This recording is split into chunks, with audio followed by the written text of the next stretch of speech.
Hello everyone, it is I, the Golden Scouta, and I'm not dead, here bringing you a video, a Dragon Ball one nonetheless. I said I would do this for a while on Twitter if you follow me there, link is in the description if you want to go and follow me.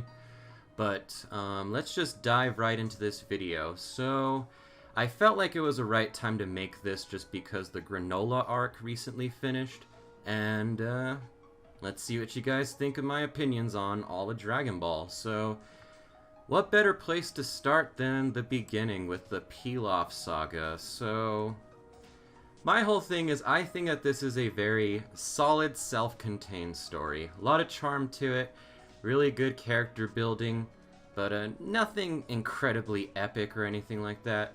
I mean, you could make it into a movie. I think it's a good story, so I'll put it in B tier.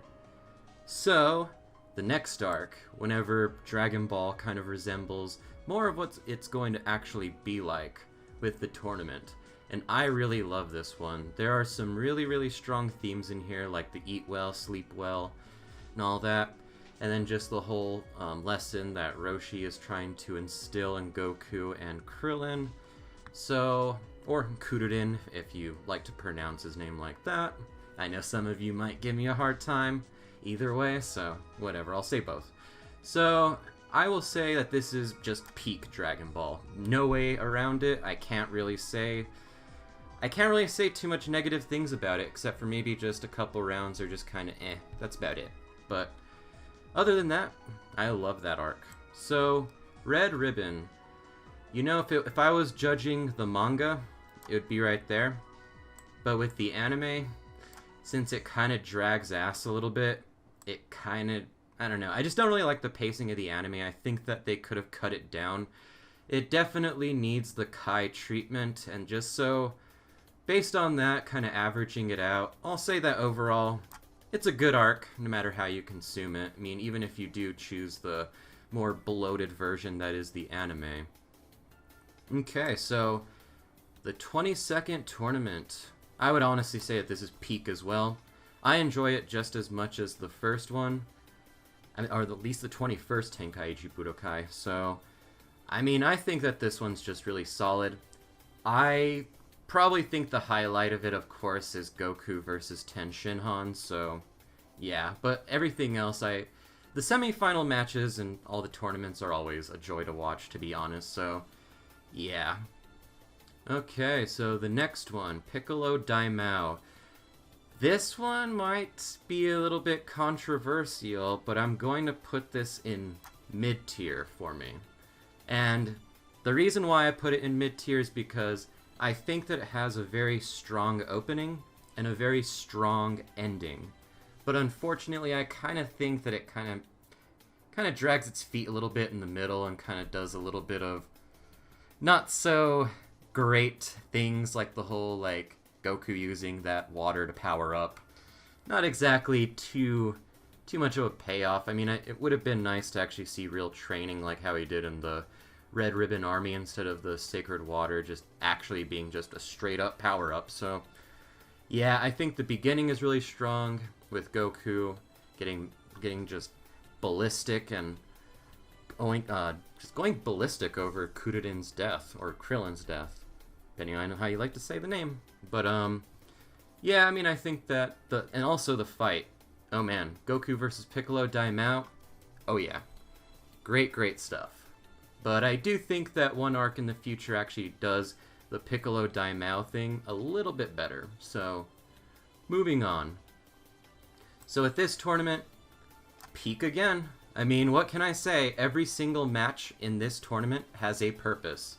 And it ends with probably my favorite fight in all of Dragon Ball, with Goku versus Piccolo Jr. So, enough with that. So, enough said, should I say.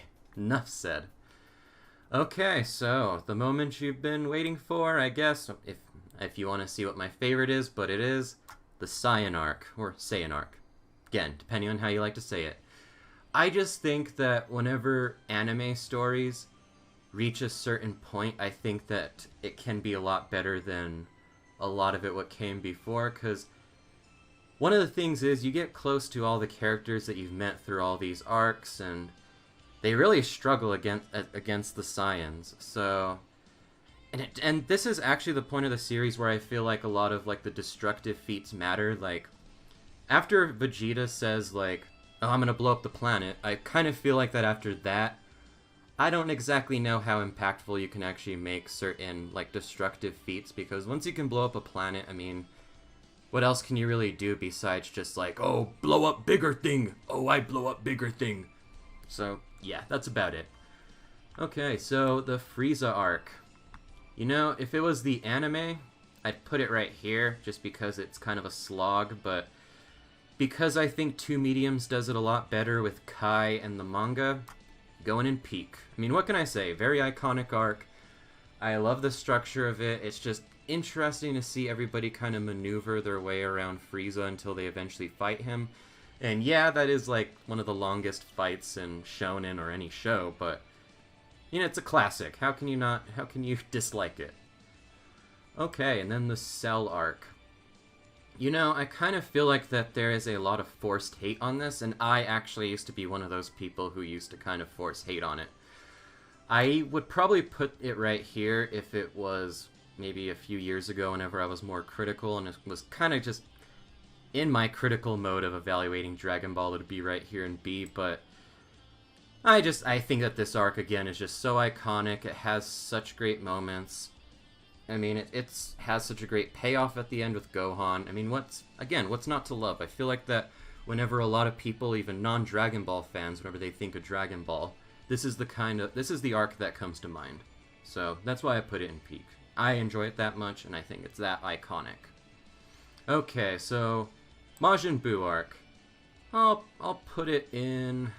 I would say I actually enjoy it more than Piccolo Daimao. I think that Majin Buu is a lot more better of a villain than Piccolo Daimao. I mean, the only time that like Buu ever resembles kind of the whole mustache twirling villain is kind of whenever he becomes Super Buu. So there's that. I mean, it has a lot of flaws in it, but overall I think it's pretty enjoyable. Alright, so next I would say is GT, and here we go. Grand Tour arc, awful. This is probably the only arc in all of Dragon Ball that I actually dread watching because it's so boring, and this arc does everything better. The Pilaf / Hunt for the Dragon Balls arc does everything way better, and then I kind of realized with the power creep, it kind of makes exploration arcs a little bit hard to do, especially with like contrivances like, "Oh, Goku, you can't use the instantaneous movement because you're a kid." I hated that so much. I mean, it's terrible that the best episode of this arc is the first one, and it just goes downhill after that. So yeah, that's where I place it. Okay, the Baby arc. I'm gonna put it in good tier. You know, I actually think that Baby is one of the most interesting villains that we have. And, I mean, despite the fact that GT kind of suffers from just it not looking too amazing, I guess, like, I don't know. The thing is, what makes up for this arc is just Super Saiyan 4, Baby, and I just think he's a really good villain, and just the kind of threat that you feel whenever he's taking everyone over. Like, you really feel like that he might even be more dangerous than Buu, because with Buu killed everybody. With Baby, he enslaved everybody. So there's that too. Okay, next is the Shadow Dragons arc. Well, no, that's actually... Well, actually, next is a Super 17. I'm gonna put this in bad tier. I mean, I think that all the villains coming back was nothing but a disappointment. If you actually analyze the Goku versus Frieza and Cell fight, it's actually a nothing burger, so... Yeah, I mean, what else can I say? The only redeeming thing is Goku versus Super 17 is actually a very top tier fight, so I'll give it that. Okay, with the Shadow Dragons arc, I'm gonna put it in mid tier. I think that the first 4 dragons are forgettable and just blah in general, but once Goku starts to fight Nova, I honestly think that that's whenever the arc really picks up and kind of doesn't lose its steam until the end, so that's why I would say it's mid. Suffers from a weak beginning, but the second half is actually pretty good. So, there we go. Alright, so Super. I'm just going to go and put both the movies in bad tier. I just think that they had a lot of opportunities to kind of fix some of the messes that were in the original movies, and they didn't really do too much.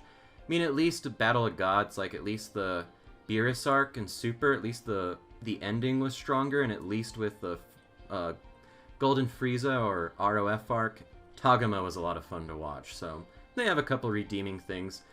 I think that they're better than the Grand Tour arc, so there's that. The Universe 6 arc. I'm gonna put this in bad, and the reason why is, let's face it, the only reason why anybody was excited to watch this at the start was because it was new Dragon Ball. That's it. Nobody cared about anything else besides the fact that it was really new Dragon Ball. Like, we were blinded by nostalgia and just wanting new Dragon Ball. Like, I remember at the time people were saying like, oh my god, Vegeta versus Vegeta is so awesome, made me feel like a little kid again watching Dragon Ball. And then you go and rewatch it and it's just like, it's okay, I guess, but whatever. And then just the fact that I feel like that the Tournament of Power is superior in every way, it's just, why would you come back and watch the Universe 6 arc whenever there's not really much to watch? They kind of dropped the ball with Frost. Goku versus Botama was nothing. I mean, that episode looked horrible. The Goku versus Hit rematch is actually better than their first fight, so why would you watch that? And then all Vegeta does with Kaba and Frost is just beat him up, and that's about it. And then Piccolo had a very disappointing defeat, so I don't know. I just think it's bad. I mean, especially since we have the Tournament of Power. Which, speaking of which, I'm going to put the Tournament of Power in... I'm going to put it in mid-tier, and I know that's kind of controversial, but whenever I say mid, usually it's because I have equally good and bad things to say about an arc, or maybe there was kind of like a weak portion of the arc, but all in all, there might be a lot of redeeming qualities that still makes it worth watching, because I do think that the Tournament of Power definitely is worth watching, but unfortunately none of the universes really mattered besides 6, 7, and 11, so that was kind of one of the things too, and then every single universe got knocked out by Universe 7, so yeah, I don't know what to say. I realized I skipped the Future Trunks arc, so I honestly, I mean, I would put it in mid-tier, because of the ending, because I did enjoy quite a bit of it. Some episodes kind of felt repetitive, and a couple were kind of boring, and Zamasu kind of became more petty and petty over time, so I don't know. But I will put it in good tier, and the only reason why is because Masaka Nozawa's Goku Black really sold that arc for me. I mean, I know that the whole revelation that Goku Black is Zamasu is not exactly the most interesting thing, but it is what it is. I mean, I still enjoyed it, and I would just say that Masaka Nozawa's Goku Black just etched it out that much. Barely. Okay, so Moro. Because like I said, because I mentioned earlier about how an arc did the Piccolo Daimao thing better, because it was, I kind of feel like that this arc is structured a little bit similar to the Piccolo Daimao arc, and I just think it does everything better in almost every way. But yeah, I mean, that's kind of what I think. So with the Granola arc, I'm just going to put it in bad tier. I mean, honestly, how can I not? I mean, especially the fact that, like, I'm pretty sure everybody was like, come on, please end. Oh my god, this arc is going on way too long. And then just the fact that, like, Gas and Alec were kind of characters. I mean, I don't know. I just don't see myself, like, really getting excited to watch this. I mean, there's some good concepts in it and all that, like Ultra Ego, and then, I don't know, it was kind of weird how Black Frieza just came in and just ended everything, but yeah. Okay guys, well, that is the tier list for today. Just wanted to make a video to remind you guys that I'm still alive and all that, but Anyways, I hope you all enjoyed this kind of short video, but have a great day, and I hope to see you all soon.